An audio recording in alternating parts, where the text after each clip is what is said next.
Let's get going. All right. Welcome everybody, and welcome to the first of IMAP's webinars for 2019. Now that Australia Day is behind us, we're all ready to get back into what is likely to be an exciting and perhaps knuckle-whitening year of activity. We're all looking forward to next Monday, of course. But today we're actually dealing with issues which are much more in the normal run of an advisor's day-by-day activity.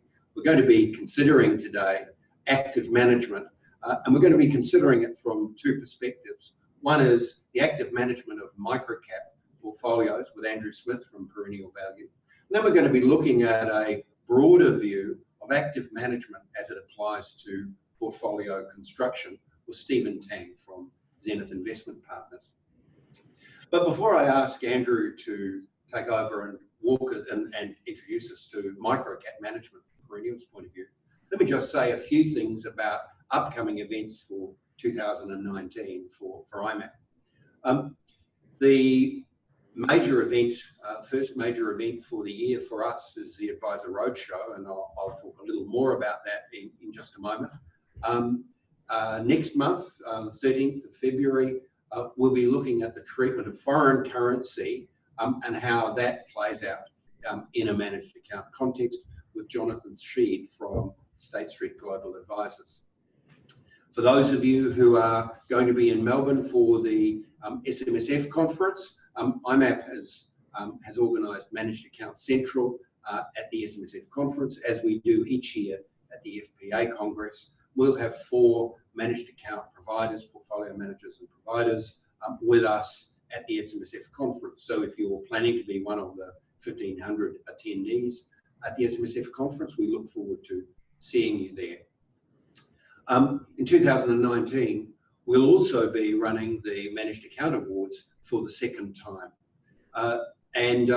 Last year, I think, was a learning experience for us all. This year, we'll be repeating the asset class portfolio awards and, of course, the licensee awards, what to my mind, perhaps the most significant of the awards. Last year, won by Stanford Brown, and we're looking forward to a number of advice businesses choosing to enter that category for their managed account programs. Let me talk just briefly about the Advisor Roadshow. This year again in Brisbane, Sydney and Melbourne on the 12th, 14th and 19th of March.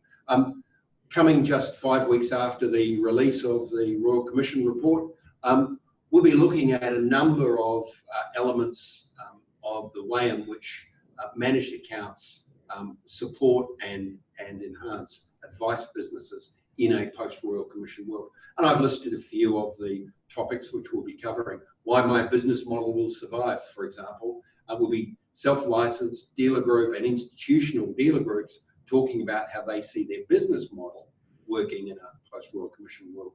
How to give advice on managed accounts, whether SMAs or MDAs, both providers and advice businesses, talking about how they actually give advice and what the key compliance issues are for them.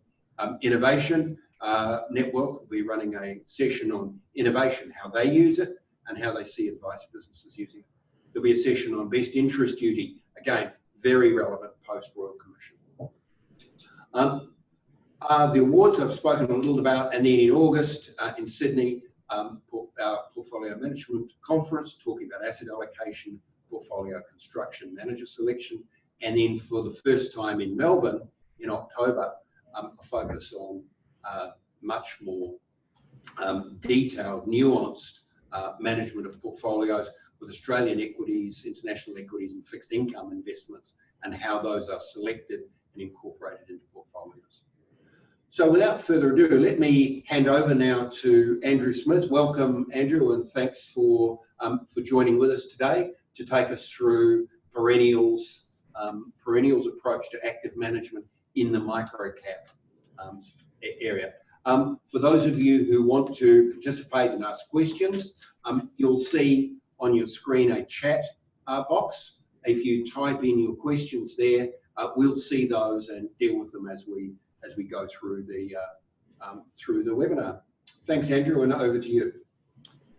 Thanks, Toby, and thanks to everyone who's dialed in today. Really appreciate the interest in an area of the market that we're really passionate in, the microcap end of the market. It's definitely not mainstream, but I think that's really why there is such a good opportunity that we see in microcaps, because in most of the conversations we have with financial planners, there's only a small group that are actively allocating to the sector at the moment. So I'll touch on a number of things. What is a microcap, how big the universe is, make some comparisons to the large cap end of the market, which everyone's much more familiar with, and then run through some of our recent experiences in microcaps, some ideas, and how we really think active management is probably the only way to go in the microcap space. You don't see many passive approaches in microcaps, and there's very good reasons why that just wouldn't work in the microcap space. So I'll start off, why microcaps? I think we can really summarize why we're so keen on microcaps with these four items that I've highlighted here. Firstly, it's under-researched, and I'll run through that in quite a bit of detail. We've got some good data that clearly shows the under-researched nature of this sector. It's inefficient because it's under-researched, because there's less people looking at it. There's opportunities to deliver excess returns simply by working harder, meeting a lot of companies, doing your own analysis. You can really add good value. Now, we've seen this over our 10 years plus that I've been working the Small Companies Fund. We've always had 3 or 4 investments in the microcap space, sometimes up to 10 to 15 within our Small Companies Fund. And when we back tested this over 10 years, it delivered 11% alpha if we just focused on microcaps. And by microcaps, I'm talking about stocks below $500 million market cap. Pleasingly, since we started the dedicated microcap trust, which only invests in microcaps, the performance has been much better than that back testing number, and we can talk to performance a little bit later.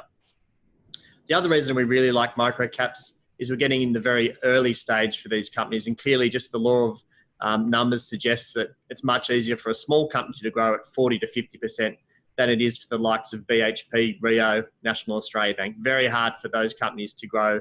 Even high single-digit growth rates are very hard for them. Much easier at the smaller end, albeit it tends to come with more risk. So you need a diversified portfolio and professional people analysing those investments. We've taken it one step further in our microcap fund. So we've added the capability to invest pre-IPO. So we look at opportunities before they list. So literally yesterday we had a medical device company coming in. They're not going to list till probably September, October. There's opportunity now to invest for our investors at quite a discount to the IPO price. So we'll evaluate that. We looked at close to 100 of these opportunities last year. We ended up investing in about 6 of them, and pleasingly 3 have come to market so far and been great returns for our investors. So we can go up to 20% of our fund in pre-IPO, and that's clearly an area of the market that people can't access directly. You can only access that through a fund like ourselves. It's only for sophisticated investors.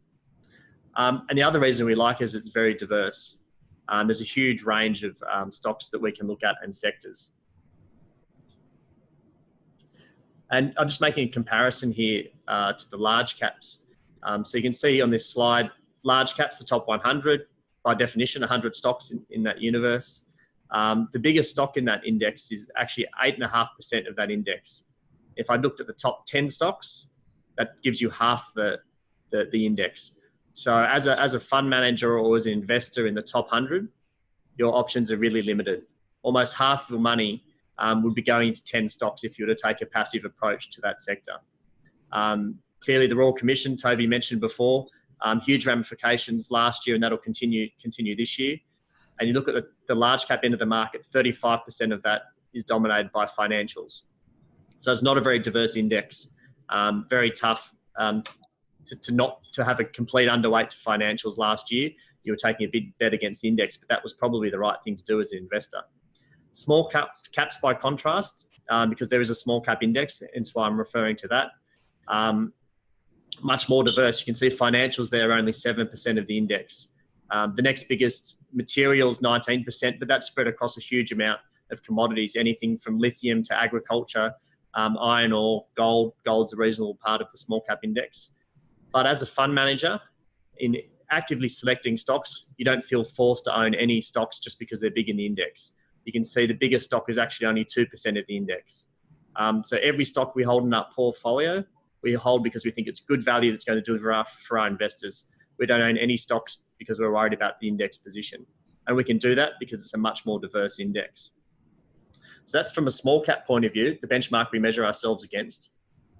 But the good news, when you expand it out more broadly to the micro cap universe, so just a reminder, that's every stock on the ASX below $500 million. You can see there's close to 2,000 stocks on the ASX at the moment.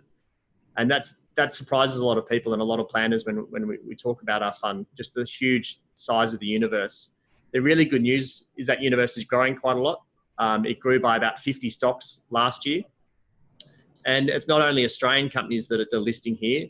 There's been some US, Israeli companies that are finding it very hard to list in places like America, where the compliance is quite high for small companies.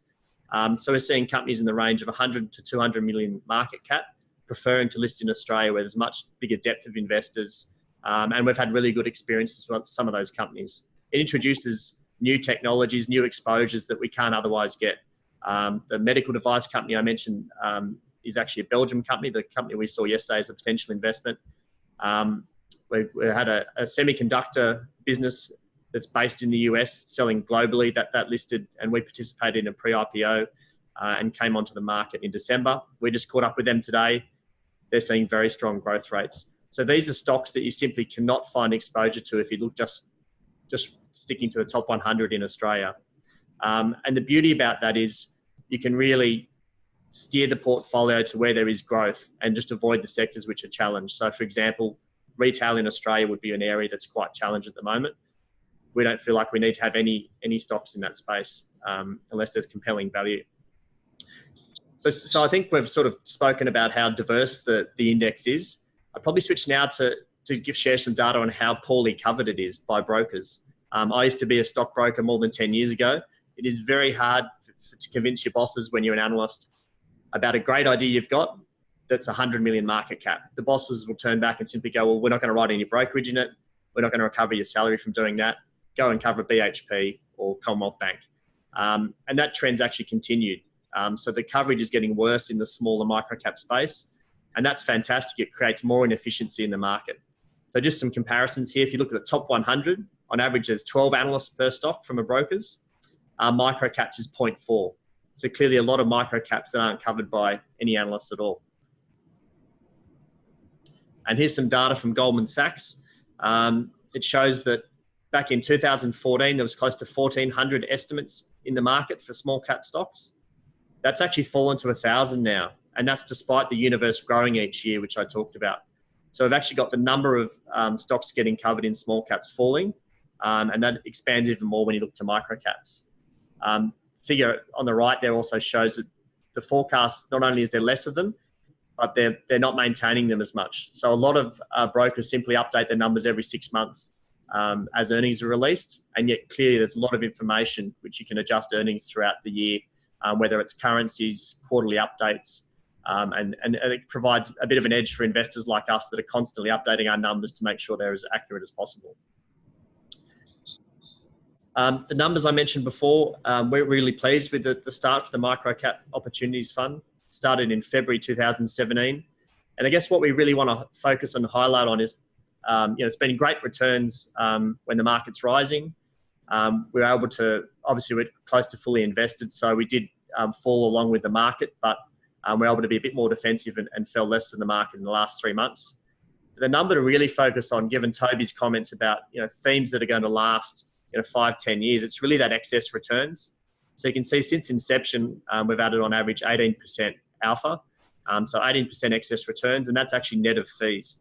So there's a huge opportunity for excess returns in this market. Hence why I think microcaps really does have a case for some allocation. I would say though, the risks are much higher.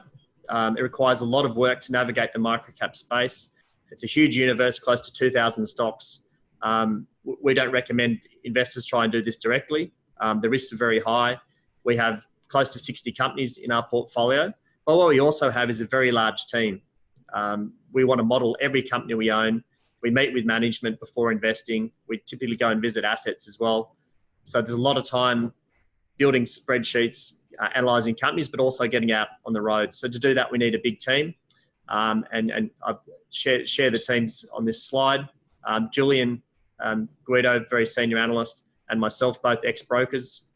Sam Berridge, ex-geologist, based in Perth, and he actually helps me on the microcap fund. He manages 30% of the microcap fund.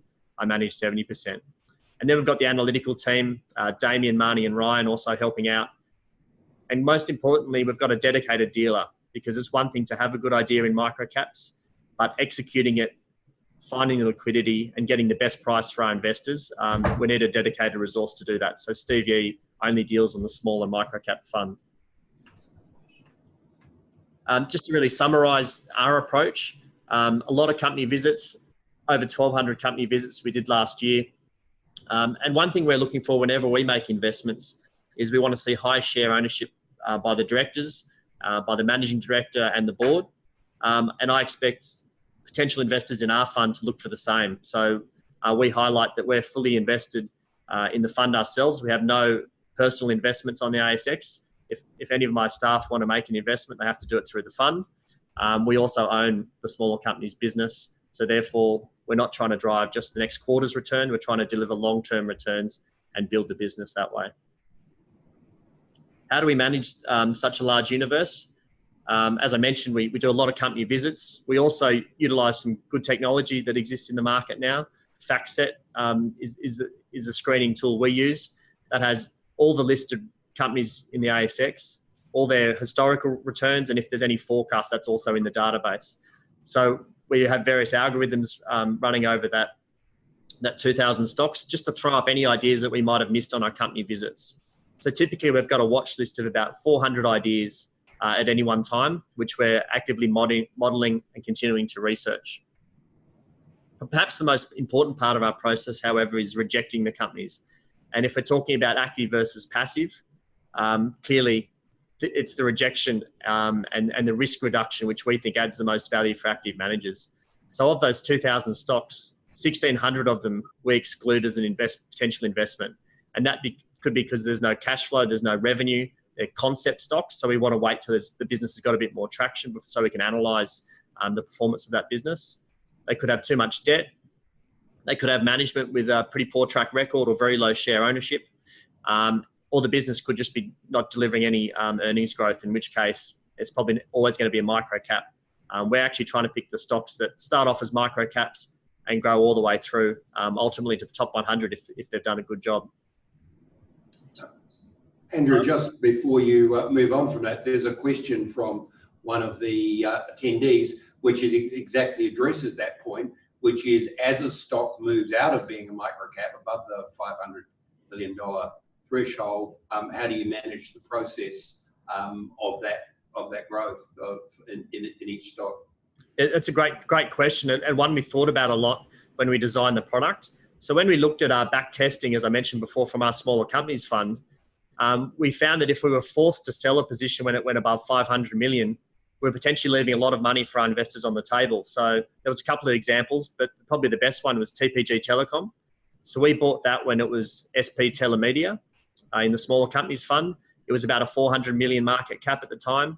And we held that all the way through till it went into the top 100.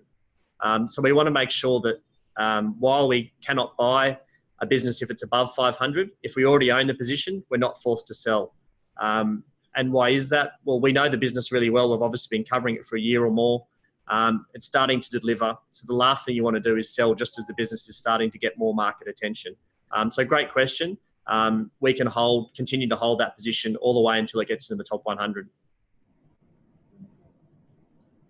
So of that watch list of 400 stocks, I've got in the slide here, we modelled about 200. It's actually close to 300 now as we've grown out our analyst team. And we're trying to pick, 50 to 60 stocks. I've actually increased. We can go up to 70 stocks in our portfolio, and we're pushing up towards that now because given the sell-off we saw in December, we think spreading the risk across a greater number of names, especially as the economy gets a bit tricky, is a good way to reduce risk for our portfolio at the moment.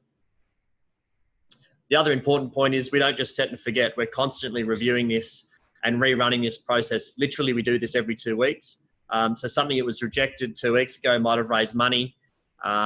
might have got a new management team that'll make it eligible for selection. Equally, a company that we thought had a good balance sheet might have a downgrade. The debt looks like it's under pressure, and we put it on the banned list and continue to focus on companies we like.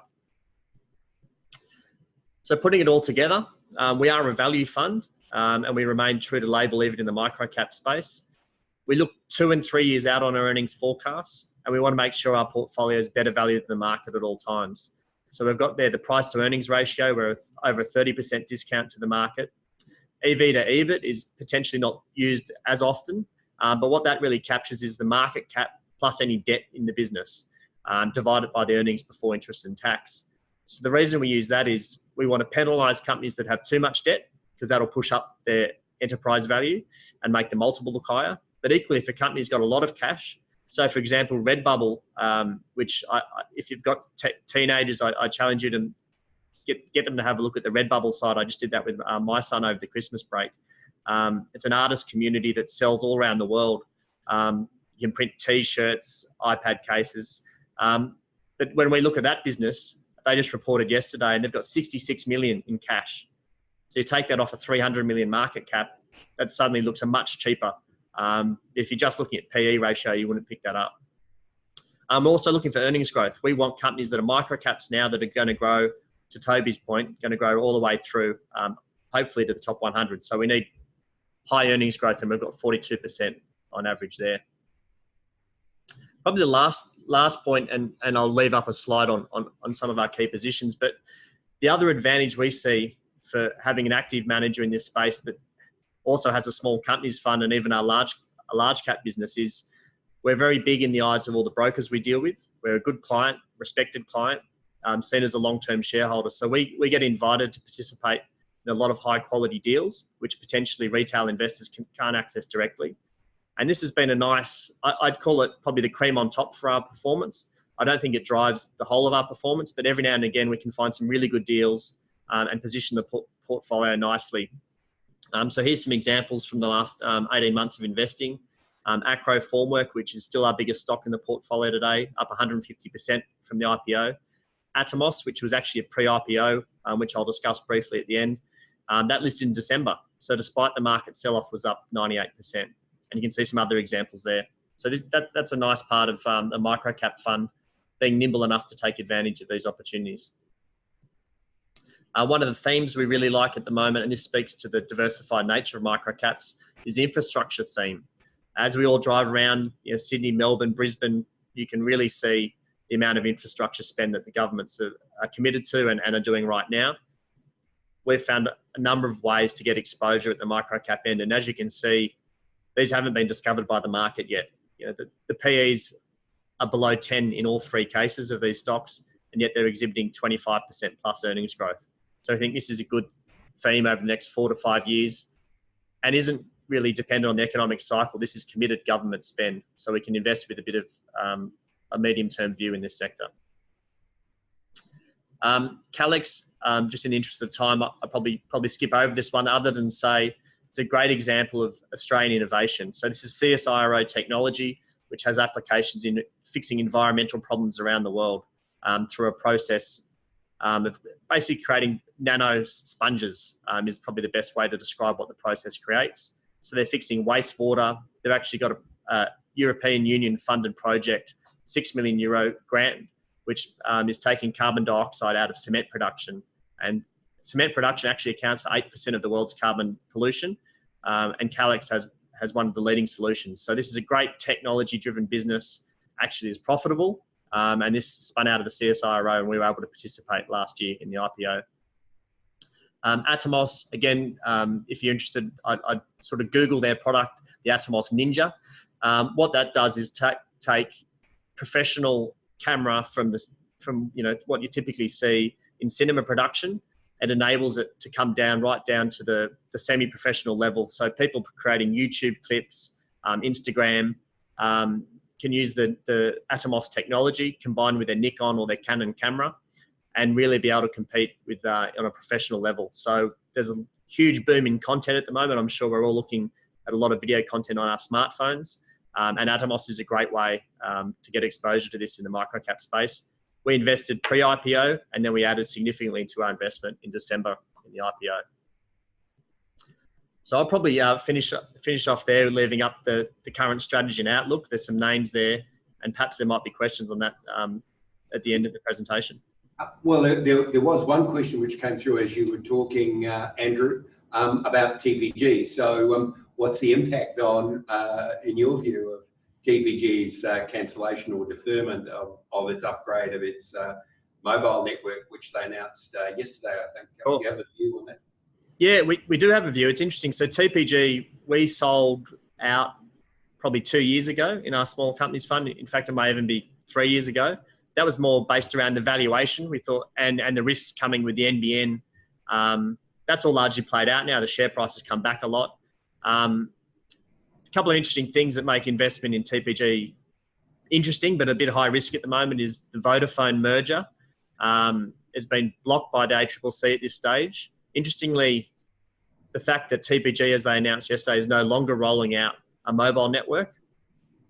Does that make the merger with Vodafone potentially more likely? In a bizarre way, it probably does, because the argument about reducing competition is no longer relevant because they're not a competitor in mobile, as per the announcement yesterday. So it's certainly a stock that's coming back onto our radar, especially now as the earnings have rebased with NBN in the circuit. But that would be an investment we would make in our smaller companies fund. We can add a couple of select mid caps if we like. TPG is clearly too big for our micro cap fund now. Right. Okay. And as I mentioned at the start, and as we've seen as we've gone through, if there are specific questions for Andrew, down at the bottom of your screen you'll see a Q&A button. If you click on that, type your question, then we'll deal with it as we go through. So now it's my pleasure to try and move to sharing the screen from here, and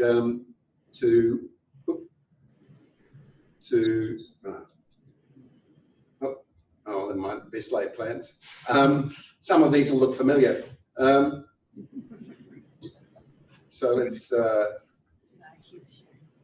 move now to Zenith, and it's my pleasure to introduce Stephen Tang, senior analyst from Zenith Investment Partners, to talk more broadly about active portfolio management and the way in which, in their portfolio construction process, they think about active management. Stephen, over to you.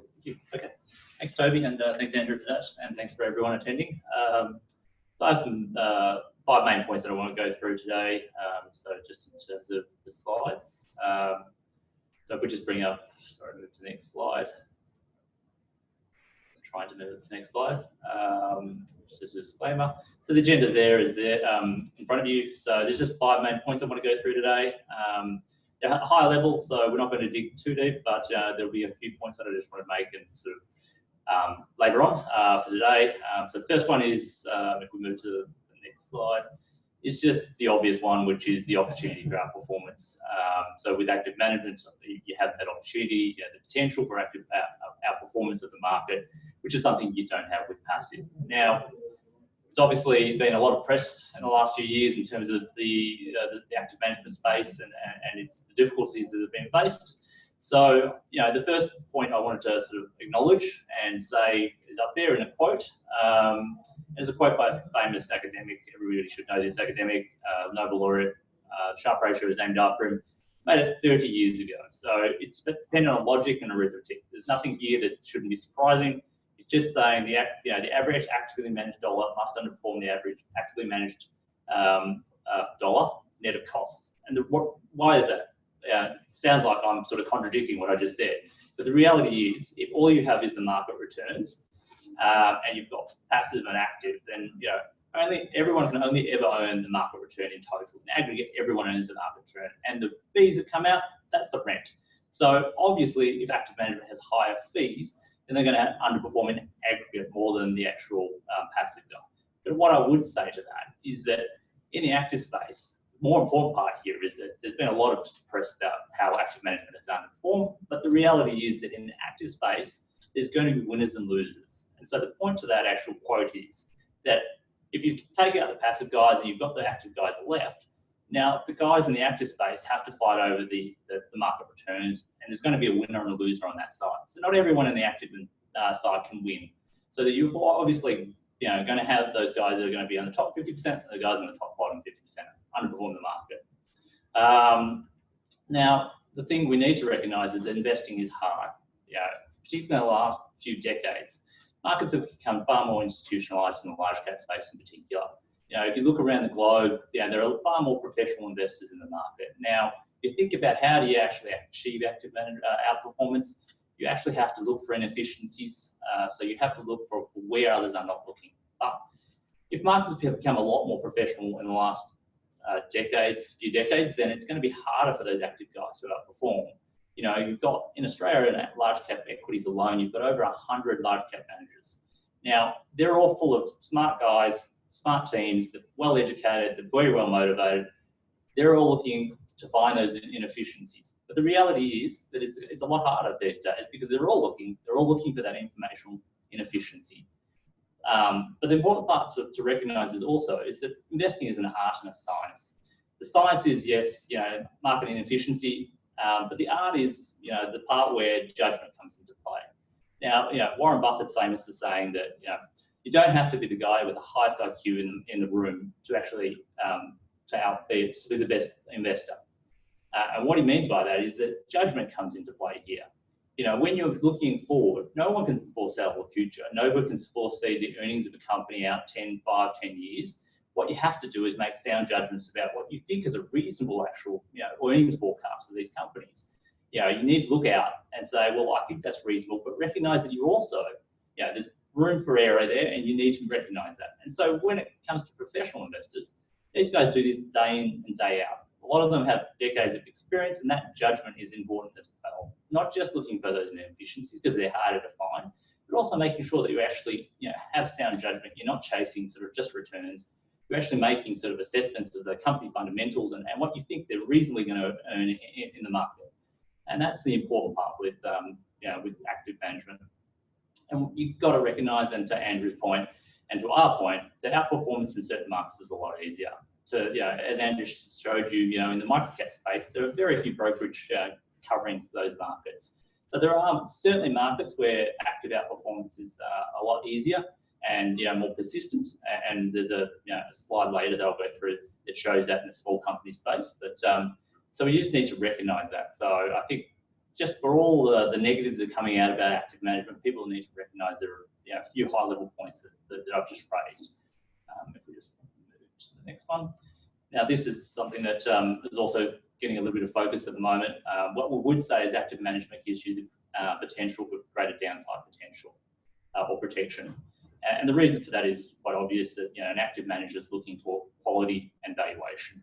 And that's the anchors that they look at. And in a down market, that should provide you a level of protection. If you're not overpaying for a company, logically, you should be better protected. And if it's a quality company, their earnings will be more resilient and more robust than a non-quality company. Now that doesn't always work, and we'll get to that in a second. But the important point is that that reducing of the drawdowns is important to the long-term outperformance. Because as it says there, if you have a 50% drawdown, you have to come back 100% just to break even. That's just maths. And you can see here in the last few years, there's a couple of drawdowns there, and this is for the large cap active managers. So, in the active space, even though there are 100, all those periods that you see there, the median manager in the active large cap space in Australia actually outperformed. Now, the obvious retort to that is the most recent sort of 3-month period. So the recent 3-month performance, if you looked at the active management, and we've been looking at it, obviously, we wanted to understand why that was. It was a difficult period for active management. And if you looked at the active median manager in the Australian large cap space, they certainly didn't outperform. It was a really tough market. But the one thing I'd point out here is that the last 3 months, it's actually quite a short period of performance. And if you looked at when the market sold off, most of the sold off was actually in October. Yes, it's continued to bleed in November and December, but in Australia, it was really 1 month that was really that October period, was about 6% in ASX 300. So these short, sharp reversals tend to be difficult for active managers because a lot of the times that's not playing to fundamentals. There's a lot of other things going on in the market. So, it could be technicals, could be a large number of things. So we've looked into the last 3 months, and while it's difficult to decipher exactly why, you can certainly see in Australian large cap space that there was wildly divergent performance in the market segments. So you saw large caps outperform micros and smalls very strongly. If you looked across that market segment in the active Australian large cap space, you could certainly see that if you looked at where they have their active overweights, most of it would be in the X20. They're not in the large cap space in general. They're not finding the opportunities there. And that makes sense. If you go back to what I was saying earlier, like there's certainly markets where outperformance is easier and it's less inefficient. So the top 20, you're probably not going to find too many inefficiencies. It's a well-covered market. So most of the active managers would be underweight that segment of the market. The other thing to be aware of is that quality did underperform. And if you remember the earlier comment that active managers tend to focus on those quality names, quality underperformed in that period. So there could be lots of reasons why the sell-off occurs, but definitely in this period, the quality did underperform. And if you looked across the market cap segment, and then we had a look, in the ASX 300, about 40 stocks underperformed, had a negative 30 or more return, and there was a far fewer that had a decent and positive return. So if you were in a couple of those very small names, some of them that did actually have very large moves downside, then that actually adversely impacted your performance. And remembering that active guys tend to have fairly concentrated portfolios, so holding any one of these stocks can actually have quite a large impact on your returns for that period. That's something that you need to remember. So while active management does protect on the downside, and you've certainly seen that in the past, it tends to be in those longer drawdowns that it works. Certainly in these shorter periods, active management doesn't always outperform, and that's something you need to recognise and focus on the long term. I think with our clients, we're trying to get them to focus on the long term, recognising that this is a painful period, and yes, obviously there's been a lot of negative press about active management, and this hasn't helped, but you just need to look at the reasons why. So just move to the next slide. So the other part to say here is that, with active management, as I just mentioned, they tend to hold a lot more concentrated positions. So their portfolios tend to be concentrated. And, there's lots of academic studies to show that you don't need to hold, more than 100 stocks. And in fact, in the US, there's a magical paper down there, an article long time ago written by some academics that said that, you only need to hold 30 stocks to actually diversify your portfolio sufficiently to actually get market returns for the most part, and then you can have alpha. So the reality of all the indices, as you can see there, is they're a lot larger, particularly in the international equity space. They're a lot larger. Do you really want to hold 1,200 stocks or more, 1,400 stocks? You don't really need that many stocks to outperform and to diversify your portfolio appropriately. You've heard Andrew say that he held 60 stocks, and you've heard how many stocks there are in the investment universe. You certainly don't need to hold that many, and with active management, you get that. You don't have the trading costs associated with the actual smaller stocks. Now, there's no doubt large index managers can trade efficiently, but realistically, you don't need to hold the long tail of stocks in the indices to actually get that market performance and alpha in an active portfolio. So that's one thing we would say. The high conviction approach is well justified by academic studies showing you don't need to hold that many stocks.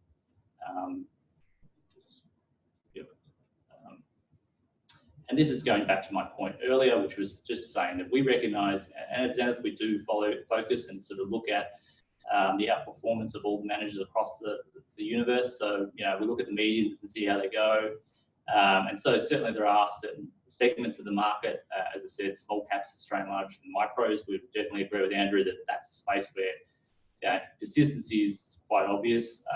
Now, that chart at the bottom there, you can see certainly over the last 5 years that actual alpha potential has diminished somewhat. And but over the long term, remembering again that people need to focus on long term, not short term. So that's why we haven't put any shorter term numbers here. Over 5, 7, 10 years, you certainly can see that alpha potential. Over the 5 years, yes, it's come down in that small cap space, and there's a variety of reasons why that may have occurred. One of them may be because a lot of the small cap guys in Australia don't hold material stocks, and so materials till recently was on a run, and so if you didn't hold any of those stocks or couldn't hold them, then you certainly wouldn't have participated in the rally that happened in the small cap universe. So that's one thing to show, but that's not the only space that's been that's good outperformance. It's just a good example of it. We would say there's lots of markets overseas. Global small caps is one interesting area. Emerging markets, although it's been challenged, you certainly would see less efficiency in those markets, then there should be greater potential for outperformance there. The last point for this is just to say that there's some strategies that you can't replicate in a passive style of investing. So you can't actually tailor an investment outcome. Lots of income strategies out there which you can't do in a passive sense. Yes, you can have rules, and you can actually write certain rules, and Vanguard has an income strategy which is just an arbitrary rule saying that it's going to invest in this way, but you can't really get an income strategy or tailor it to your needs if you're doing it passively. And certainly in a lot of other spaces which we think there's lots of potential in alternatives. Again, an area that's gathered a lot of attention in recent years. In alternatives, you can't really replicate through a passive strategy. So market neutral is a good example. Again, we would say that active management has to be employed in these sort of spaces because you can't just realistically employ them in that passive sense. So realistic, that's my 5 points. It's a pretty... Yep. Oh, well, thank you very much, Stephen. And we welcome questions from the audience. I mean, I have a question speaking to active managers then, which is Zenith's approach to finding active managers who you think lie within the top half of all active managers and are more likely to produce excess returns. Yeah, sure. So the research team looks at a number of factors, and the one thing is we're looking for the stability of the team is important. So at the end of the day, culture is important, but there's lots of, so just to backtrack a little bit, in the research side, there's they look at a lot of factors. Performance is one, but the quality and the longevity of the team is another. So that culture aspect is hard. Again, it comes down to that art versus science. You can't break down a manager quantitatively purely and say he's the best manager because he's outperformed at this point. You've got to look at ratings are forward looking. So you've got to look at what do you think will actually produce those actually better outcomes. And one of those is you want to make sure that they have a process that is logical, that is robust, that they follow pretty religiously. So the process, you don't want managers to stray from their process. If the manager is straying from the process, that's a negative. So there will be times like now where active managers are really under a bit of siege, where you don't want them to stray from their process, because if they start straying because they're underperforming and it's challenging, well, that's not a positive. So we try to take a longer term view of sort of the teams and the processes and make sure we try to look through that cycle. Yes, past performance, if you look at long histories, is indicative, but you need a lot of data points to be foolproof as a telltale sign of a quality manager. So there is a lot of art to actually picking a manager as well, not just quant. Unfortunately, I know a lot of guys would love us to say that there's some magical formula, but unfortunately, we just need to sort of look through all the aspects of that and look at the forward-looking view. Whether or not we believe they can outperform and what their process is. You need to make sure that they're looking for something different. As lots of other investors have said, you can't be looking at the same thing and expect to outperform. So you've got to have a process that looks and identifies, things that are going to lead to outperformance. So, and in your process of selecting managers and then combining active managers, one of your slides pointed out that 50% of the market cap of the ASX 300 concentrated in 15 stocks. So to what extent, so how do you go about combining active managers into a portfolio? So we're obviously a full believer in active management, so we use active management across the board, and we would say that we'd use it across the market spectrum. But to the point, if you looked at our Aussie equity portfolios, mostly for our client base, we would tilt definitely to the active management space, X50. So if you looked at our Aussie equities portfolios, they would be all sort of very heavily skewed to the outside of the 50, and then the top 20 really it is almost underweighted pretty substantially. Because that's exactly the point I was making before, which is, you want to go where the inefficiencies are. You want to look for the outperformance in those markets. Your success of choosing a manager that's going to outperform is going to be a lot better if you have to choose markets where it's going to be a lot more successful. So certainly, to our clients, that we would recognise and say to them, there are areas where we can understand why you might want to go index. We'd advocate always to go active, but we can certainly understand there's a lower potential for outperformance in certain markets. So those who are more successful fishermen than I am would say that you fish where the fish are. That's correct. So look where the inefficiencies are and put your money where those inefficiencies are, where you can't replicate. As to my last point, you can't replicate some of these strategies in a passive sense. You have to use an active. So market neutral, we obviously use market neutral on our portfolios, and they're all active, obviously. So. And I guess the final point then comes to active management of asset allocation. So how, to what extent does Zenith apply an active approach to asset allocation, regardless of manager style? So we're not highly active. I mean, that goes back to a bit of history, obviously, for in the traditional sense, non-managed account sense, traditional models, you couldn't be active. In terms of you could make changes because the client couldn't implement anyway, so there was no value in doing it.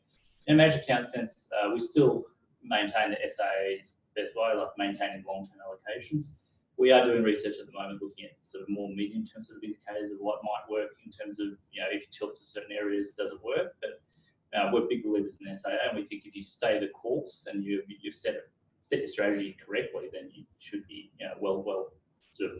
well positioned to perform over the longer term. So for an advisor using a managed account program developed with Zenith or by or with Zenith, for example, that means a spread of portfolios, each of which has got a predicted risk and return outcome. That's correct. So we really do have risk profiles and sort of keep the portfolios within those risk profiles. Now, it's not to say we don't deviate ever. So we will deviate, but we'll do it in a sense, within. So I don't know whether you want to call a small cap an asset allocation choice, or you want to call it a strategic tilt. I'll call it a strategic tilt.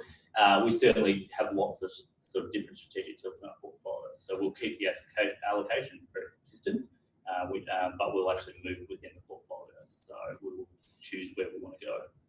And we monitor the active value add of the medium manager to make sure that we're actually in the spaces where it makes sense. Look, Stephen, thank you very much. Andrew, thank you for your presentation. That wraps up today's session. It's been a pleasure for us to have Andrew and Stephen talk to us about active management. As I mentioned at the start, the next upcoming events for IMAP are the webinar on foreign currency management for managed account portfolios in February, and more importantly, the advisor roadshows in March, and Perennial's partner investment manager Daintree will be participating, as indeed will Zenith, in a session talking about what could go wrong. Now, there are just a couple of questions which have come up. One, would you be able to comment, Andrew, this is for you, would you be able to comment on the volatility of small caps? As a financial planner, this goes through our minds, given the type and range of clients that we have. So, so are we buying volatility when we buy small caps or micro caps? Yeah, well, I think you actually are. The volatility, it's a risk-return trade-off. So the volatility creates a lot of opportunities. We've tried to size our funds, both the small and the micro cap fund. We spend a lot of time thinking about capacity so we can take advantage of the volatility. But it is something that scares off a lot of direct investors. And I think it should. If you've only got 5 stocks, that volatility can be really hard to take. But if you're spreading it across 60 names like we are, you've got a professional dealer, it's something that we actually enjoy as investors. Is the volatility creates opportunities. So it's part of the game in small caps, is how to deal with the volatility. You could have a stock up 25% one day, a stock down 50% on an unexpected outcome. You've got to get your position sizes right so that that doesn't do any damage to your portfolio. Over time, that volatility has created quite good excess returns for us by taking advantage, because the markets swings between overly optimistic and overly bearish. And if you can be selling when the market's overly optimistic and buying when they're overly bearish, you can take advantage of the volatility. But you also need to think in 3 and 5 year time frames rather than checking on a unit price every day or every month. So I guess that speaks to the issue of volatility at an individual stock level. To what extent do you think about or endeavour to manage volatility at the portfolio level, or do you manage for a target volatility at the portfolio level by looking, and how do you look for, I guess, offsetting risk in individual stocks to suppress risk at a total fund level? Yeah, we look sort of top down at our portfolio. What are our sector exposures? So we want to have a nice balance. So we want to have some healthcare in there to offset potentially some consumer exposure at the other end, because obviously healthcare is much more defensive. Agriculture's a different cycle. Commodity, having Sam, an ex-geologist and banker in the space, having resources can give you a lot of good diversification as well. And you've got to be a specialist in that space to avoid the risks there. So if you think about gold, for example, gold was a great performer in that December quarter, and that's actually continued a bit this month. You want to be able to invest, be open to investing in those sectors and not just sort of focusing just on certain parts of the industrial market. So we try and look at sector risk and balance out some of the volatility that way through the portfolio. Another point which you raised on sort of time frame, the volatility about when smalls outperforms large caps and large caps outperforms. If you just looked at a simple index level, there's clearly points in time where you think it might make sense to get in and out of smalls. But interested in Stephen's data sort of backs this up. If you add on the average alpha from a small cap manager on top of the small cap return, and there's charts that we can send anyone interested, just looking at the average manager, it actually washes away the choice between large and small caps. You can still actually outperform having sat with small caps throughout the cycle. So again, that goes to having a more long-term view and picking good managers helps offset some of that volatility. Now, there's a question from one of our, sort of a final question from one of our audience here in sort of two parts, and this speaks to short-term trading, but compared to longer-term positions. So is there evidence that we should be considering the longer-term view over the short-term view for investments when we have access to close to instant information, algo trading technology? So I guess the question is, in your mind, to what extent is this a at an individual stock level, is this a long-term, are your positions longer term, or are you driven by, short-term trading opportunities within the portfolio? Yeah, we're very much first and foremost long-term investors. Algorithmic trading and other techniques, they tend to work well when there's good information in the share price. So when the market's the most efficient, so probably better suited to the large cap end. So we're building positions with a 1 and 3 year view, but equally if share prices move dramatically in one direction, that's when we'll sort of add to the position or take some off, but keeping that core position. So first and foremost, long-term investors, but if you can just do around the edges of the portfolio, add or subtract to a position opportunistically, that's how we take advantage. So really think long-term first and then take advantage of any of the volatility around the edges. Look, thank you very much. Thank you for those of you who've participated in sending us questions. And Stephen and Andrew, thank you for your time today. We look forward to you all participating in upcoming IMAP events. Thanks very much, and we look forward to seeing you all again soon.